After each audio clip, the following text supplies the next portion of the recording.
Have attitude? You haven't figured this out yet. I don't know. Should we have attitude? We should have attitude. Okay, so this is episode number 3. Are we on? Are we recording? We're on. Exciting. Yes, okay. It's happening. Okay. So episode number 3. I've got Lynda Murray in the car with us today.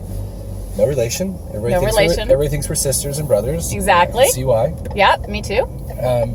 And Lynda, I really appreciate you taking the time to do this because this is number 3, and it's been a ton of fun to do these. Cool. So really, we're just trying to get some insights and some perspective from you. You're by far one of the people I hold in high regard and esteem.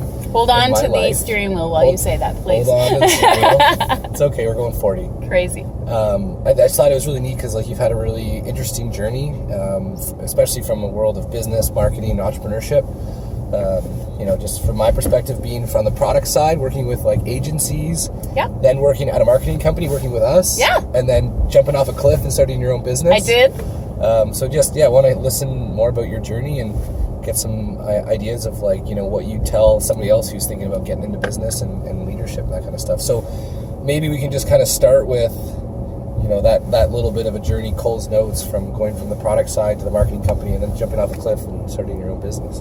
Sure. One thing I never know is what tomorrow will bring has been pretty much my journey, right? So I think as much as we all think we have a path and it's clear, for me it's never been exactly what I thought it was going to be, which for me is exciting, right? So you're right. Go from, started agency side, thought I was going to stay there for my entire life, had an opportunity product side, and never looked back, right? It was just the greatest thing that ever happened to me from a career perspective, I thought at the time. And then, had the opportunity to, be a client and working with agencies, and then got to go back to an agency, and a great agency, and work with the gang at Intrigue Media. And for me, that was pretty phenomenal because it was a great opportunity to sort of re-engage in the whole online digital marketing, sort of gamut, right? Google Docs, exactly. My big nightmare there. And you're right, then jumped off a cliff. And I think, part of the reason why I did that was because of, the culture that I was in at Intrigue was all about, doing things, swallowing a frog every day, right? Doing things that scare you. And buying a business scared me. But I did it. Yeah, you did. Right? And that was about a year ago. It was. Yeah, about a year ago when we signed the papers. It'll be a year May since we've owned it. And, every day, there is something that scares you when you own a business, right? There's challenges and opportunities and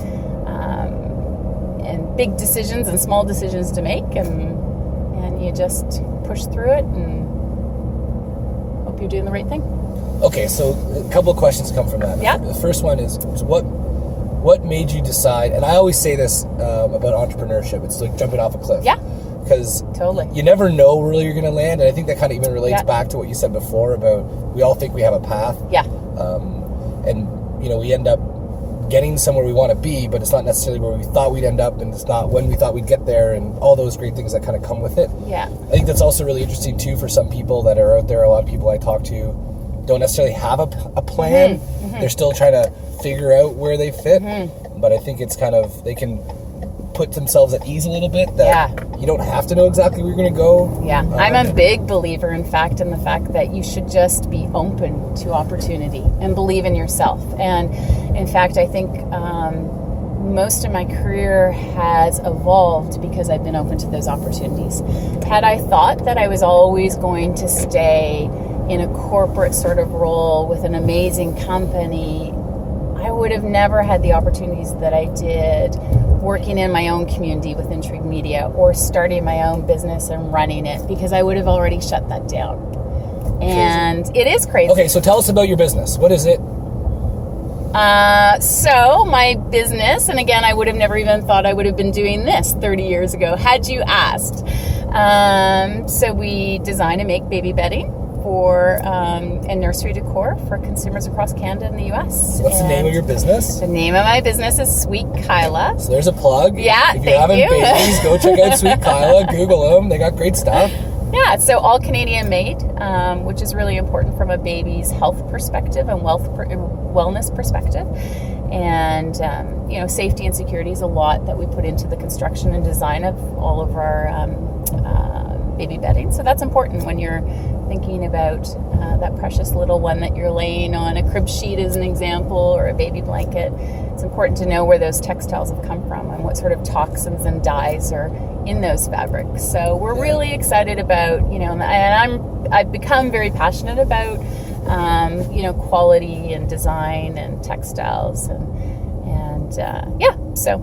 Okay, so why did you jump off the cliff? Why not? Why not? Honestly, I think it was sort of, again, my belief in when opportunities present themselves and if they make sense, that it's, if you have the ability to pursue it. For me, it was, the right time in my life, and I felt like I had the right kind of background that I could tackle this. It would be an interesting, fun challenge. And it's been that, and I've got a great partner with me, Pamela, who's got a background in fabrics and textiles and sustainability. So the two of us together, it's pretty amazing. Make a good team. Yeah. So 1 year later, yep. Is it everything you thought it would be and more? It's everything I thought and more, and harder, and more challenging.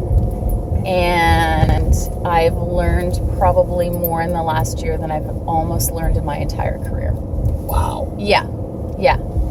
There's nothing like owning and running your own business and building it from the ground up. As much as we bought something that already existed, we committed to each other and to ourselves that we were going to stay true to the business for the first year, because we didn't want to come in and assume that we could do things better.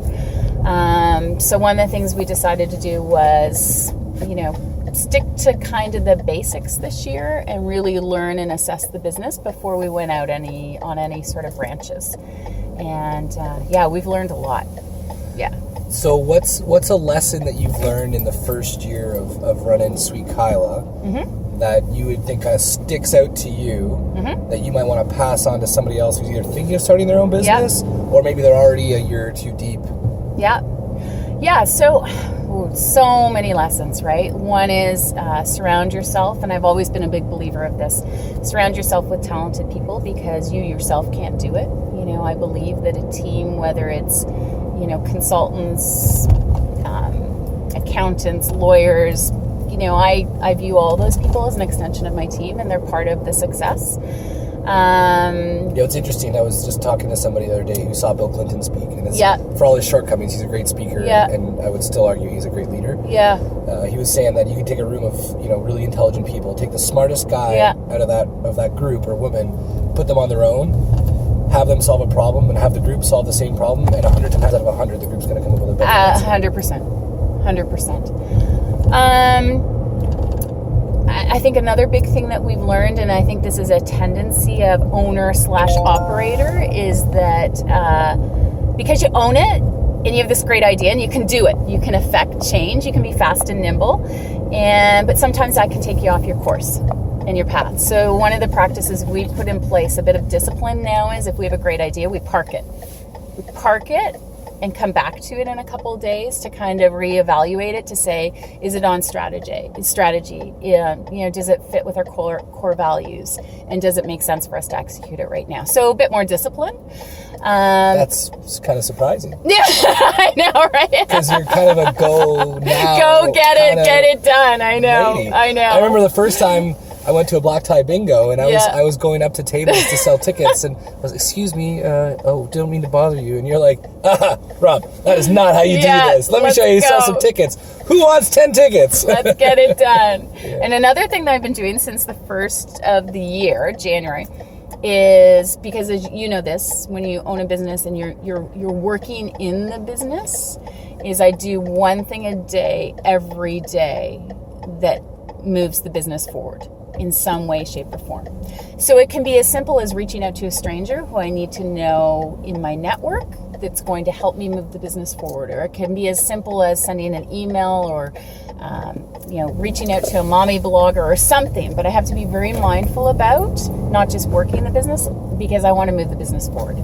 Cool. Yeah, so it's one thing. One thing kind of on the business, not in it. Well, exactly. Yeah. One thing that could potentially, so I call it throwing a dart every day. One dart. One dart. One dart. Well, I mean, that's a lot of darts. You add them up after a couple of years. Exactly. Right? Very And cool. hopefully one of them will stick. Or I love that. Yeah. Throw a dart Simple. a day. It's easy. Throw a dart a day. Throw a dart a day. That's it. Awesome. Yeah. So, I mean, if there's anything we can get in the 10 minutes we were together. Yeah. I mean, one, you never know where you're going to end up. Exactly. As much as you might have confidence in your path, be open to opportunity. You'll never know where it'll take you. Absolutely. Yeah. And I mean, there's some other really good stuff in there, but I can tell you right now that the throw a dart a day is going to stick with me. Cool. So thank you for doing this. Yeah, my pleasure. And remember, check out Sweet Kyla, sweetkyla.com, right? And Intrigue. Intrigue, yeah. Sure, that's not. I'll give you the plug. I know. That's not why I'm doing it. Thanks for the plug. Right? Yeah, so you'll see this up on YouTube. And Love we'll share it. it up. Thanks for doing this, Lynda. My pleasure. Thanks for asking me. All right, see you guys. Bye.